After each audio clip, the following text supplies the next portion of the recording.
Boom, coming in hot. Chinch back at the Casa here. Finally. Casey Casa in the real mayor's office. And finally. How we doing, bro? You got your Babe Ruth shirt on? I got my Babe Ruth. This is, what is this company? It is the Roots of Sports, I think. I don't know, man. It's freaking, Osico. My boy Dave Osico is like a celebrity handler person. Google him, folks. He's got a pretty insane Instagram page, but he does. He sends me and my dad a bunch of stuff all the time. It's very cool of him to do. But that's the Babe Ruth collection. It's not bad, right? Pretty cool. Love it, dude. You look great. Thanks. You too, man. You got you picked up a Fordham shirt on the road trip. Carly got this for me. Carly got, I went to next thing you know, boom, I got a Fordham shirt. That's nice, dude. That looks People good. are like, what's your connection to Fordham? I was like, I know Matt Cinciamino. And Lou Baricelli. Dude, like, I would say about 25 pounds ago, you would have gotten like the double XL, but this thing is form fitting. Dude, looking this is a large. Sharp. This is a large. Dude, you seriously are in better shape than when you played, I would guess? Are you in better shape than when you played? Physically, visually?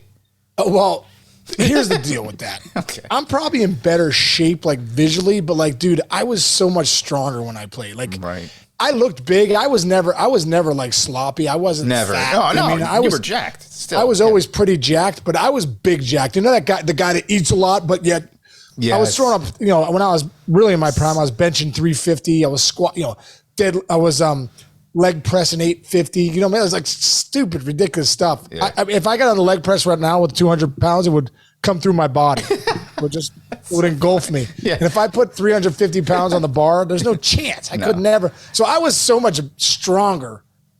I'm just leaner. Now, and I take, my workout regimen is so different, dude. I'm doing like a lot of push-ups, Peloton, that kind of stuff. Like back then I was like 45 minutes to an hour of just dominant eating weights at a record pace. Eating weights. Do you know who was like that? If you go back and look at a picture of Eric Burns, like as an Oakland A, his neck was 3 times the size of yours is now.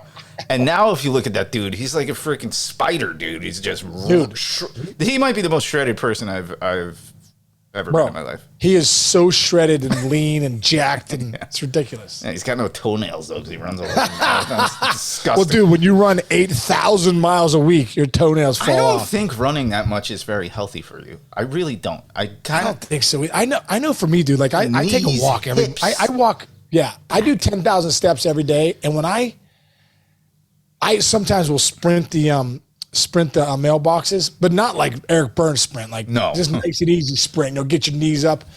Dude, that hurts. It does. It hurts. It does. Anyway, tell you who it's hurting.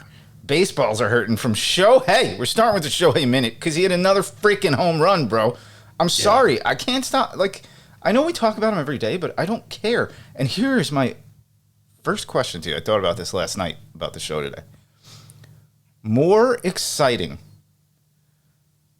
the Bond Sosa home run chase or Ohtani now? You know what? That's a great question. And I have some thoughts right out the gates because I was a rookie. This very seriously. This is good. Well, I was a rookie. I'm thinking about the McGwire Sosa summer. Oh, I'm sorry. What did I say? Bond Sosa. McGwire Sosa. McGwire Sosa, bro. Yeah, 98. Was my rookie year change in 98. And dude, I'd never been more excited to be a rookie in my life. I was like, please, I came out the gates kind of sucking, so I'm like, please don't send me down. Like I'm in the division. I'm in the division of this race. Like we are seeing, we go to Wrigley, right. It's a full-blown party. We go to St. Louis, full-blown party. McGwire's hitting balls. And it was the only time I've ever taken the time to go out for a visiting team's batting practice, dude. So we would take BP, and then I would wait for McGwire to take BP, dude, and he would launch balls in the upper deck. Yeah. Like at an epic rate. Incredible. So good point. That was amazing, dude. I think that brought baseball back to life. So with that in mind, what Ohtani's doing, it's like what Babe Ruth did back in the day. Like when Babe Ruth was hitting homers, no one was doing that. Correct. Right? No one was doing what he was doing. So like, this is unbelievable. No one hits homers. Ruth's got more homers than, every team, combined. Yes. It was like something ridiculous, yes. Ruthian. That's why it's called Ruthian, there. Correct. when you look at Ohtani now, you and I were talking yesterday, these guys might win the Triple Crown and the Cy Young.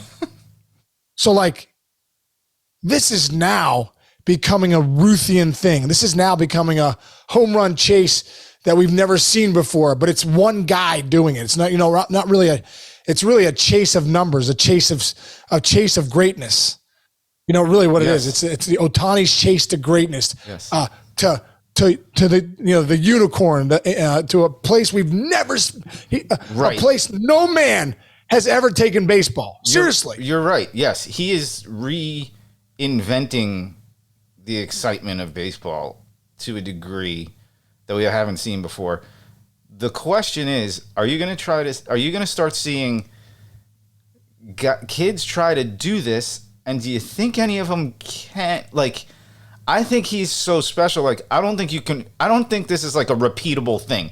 Like, you can try to hit 50 home runs and you can find, like, people are going to come and hit 50 home runs over the next 10, 15, 20 years. I really don't think at this level of performance, like, this isn't going to change the game where it's like, oh, we can have pitchers and hitters at the same time. I think he's freakish in that way. You know what I'm saying? Do you agree with that? I don't know. Well, you know what? It's funny because I was trying to find this. Do me a favor. Look up. There's a guy for the University of Florida. I think it's Jack Caglianone. Yeah, that's him. Caglianone. He's a lefty, dude. This guy hit look at his numbers if you could. He's a sophomore. And this kid is an absolute stud. Now, I'm not saying he's going to be Ohtani, but he pops into my head because here's the deal, Chinch. We're going to see Ohtani's opened the door for a lot of different guys. We are going to, I think, in Michael Lorenzen. Michael Lorenzen was a good college player, and he did hit in the big leagues, hit some bombs, and he also pitched. And you're like, wow, this is pretty cool. The Reds put Michael Lorenzen a couple of times in the outfield because they're like, hey, he can do it. Well, yeah, he could do it. Hey, isn't that fun? It's like a circus animal. They got Lorenzen in the outfield, but he could actually do it. And I think if he did play every day, he'd be a decent player. I really believe that. I think we're going to see guys come up do this. I really do. And what I think is going to happen is they're going to be good players. Right. And this guy, like we talk about, this guy could be a reliever. He could come in for an inning. That's what you're going to see. A guy's got a great arm. He's going to be the 7, 8 inning guy. He's going to come in for center field. But maybe he's your best hitter. Maybe he's your best hitter on the team. Right. But here's the deal.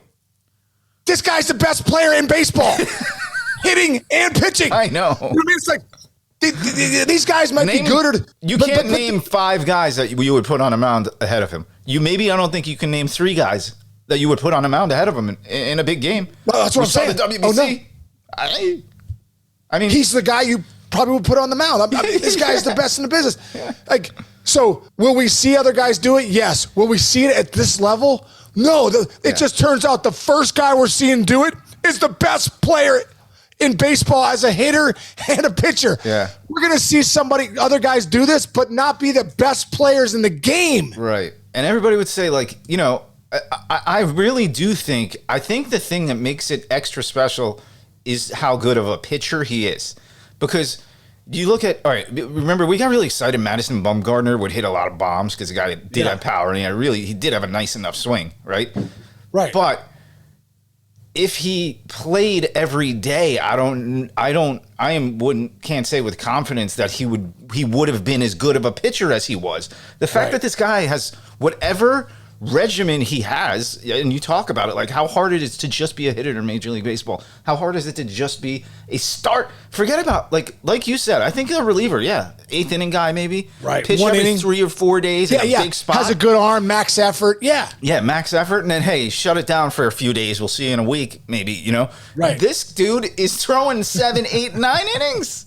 10 strikeouts. 2 homers in a game. 10 strikeouts and 2 homers in a game. It's like Little League. It's like, hey, and then go get a free hot dog and popcorn at concession stand and a Coke and a slush puppy. And then go sleep over your friend's house like a 12-year-old travel all-star. That's what these guys doing. Yeah. Who can drink a bottle of 2-liter bottle? I'm going over to McGarvey's house tonight. We're going to make steakums at 4 a.m. Great job hitting 2 bombs and going a full, going a complete game shutout. Yeah. All right. Well, I can't assume people are bored with us talking about this, and I'm not. So we're not. How can you be? How can you? If you're a baseball fan, you got to be locking in right now. And hopefully we're locking people in to say, we've never seen this before. Exactly. Another level. All right. Now, going back about 4 or 5 days ago, we were like, man, Buccos. We were talking about trading McCutchen. We actually had a full conversation about trading McCutchen. All right. You got your sweep of the pods.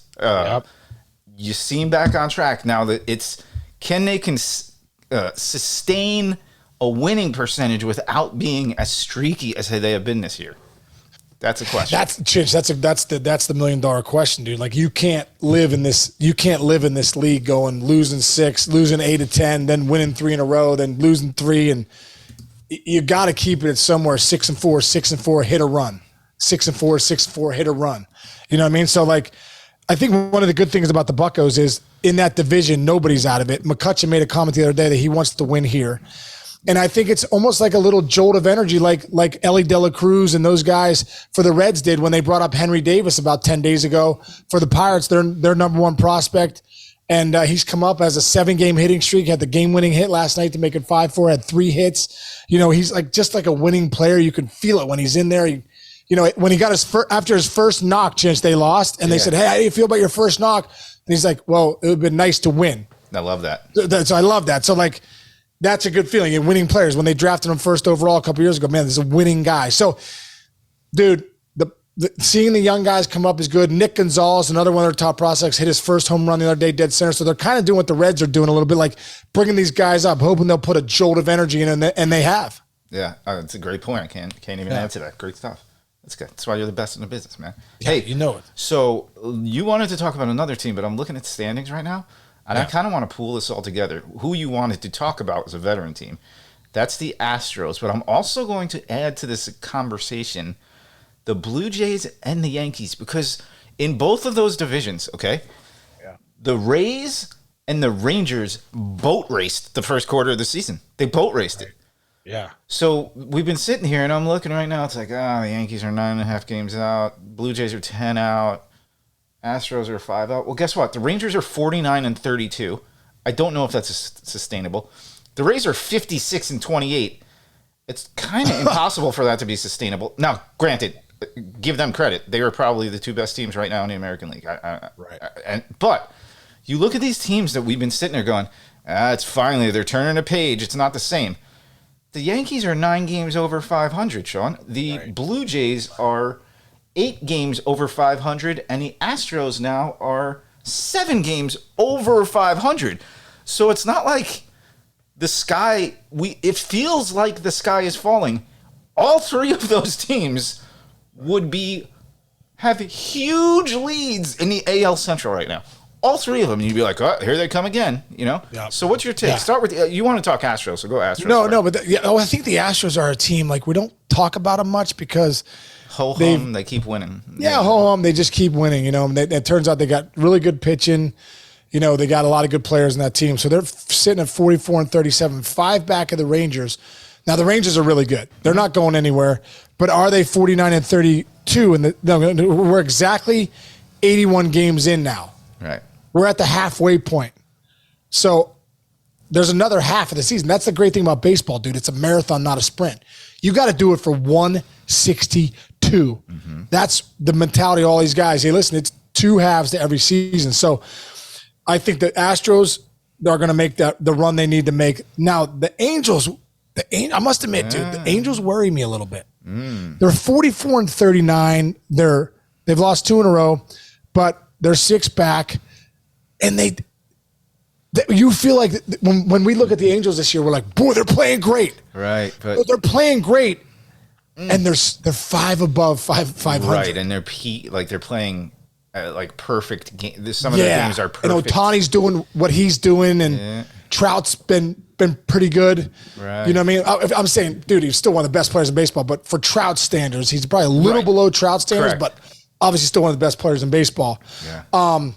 The Orioles are for real. That's going to be a great race. But you're right, dude. The Yankees are 9 games over 500. I mean, you're a Yankee fan. The sky's always falling if you're not in first place. Oh, forget about it. Like, it's like fire Cashman. That's all you hear. Yeah. You're 9 games over 500. What are you going to fire him for what? What? I don't. For what? And, dude, their big signs this offseason besides Judge was Carlos Rodon. He hasn't pitched an inning, has he? He hasn't pitched an inning yet. No, and that's not anybody's He hasn't pitched an inning. So if they get him back at some point, the Blue Jays, I think what they're doing is incredible. They're 45-37 without Alek Manoah.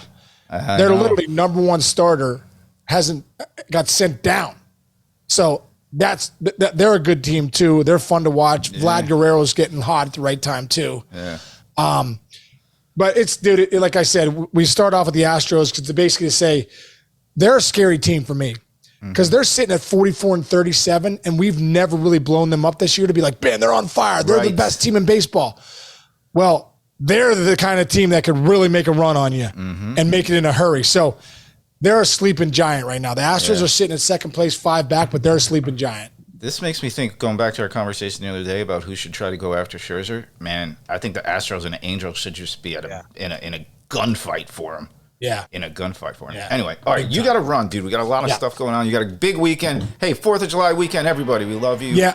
Enjoy it. Have a great 4th of July weekend. I'm heading up to the Cape Cod League tomorrow to see Jake. So we're doing some of the shows next week from the Cape, which would be great, brother. But have a great weekend, dude. I know you got the pool ready to go, the shock therapy and all that stuff. So not shock therapy. I mean shock pool. I need the pool shock therapy. You need shock therapy, so does your pool. Everybody does. Yeah. All right, man. Chichi, have a great day, dude. Love you, buddy. Love you. All right, great job, bro. Go for it. Sorry. Thanks, Chichi. See you, man. See you.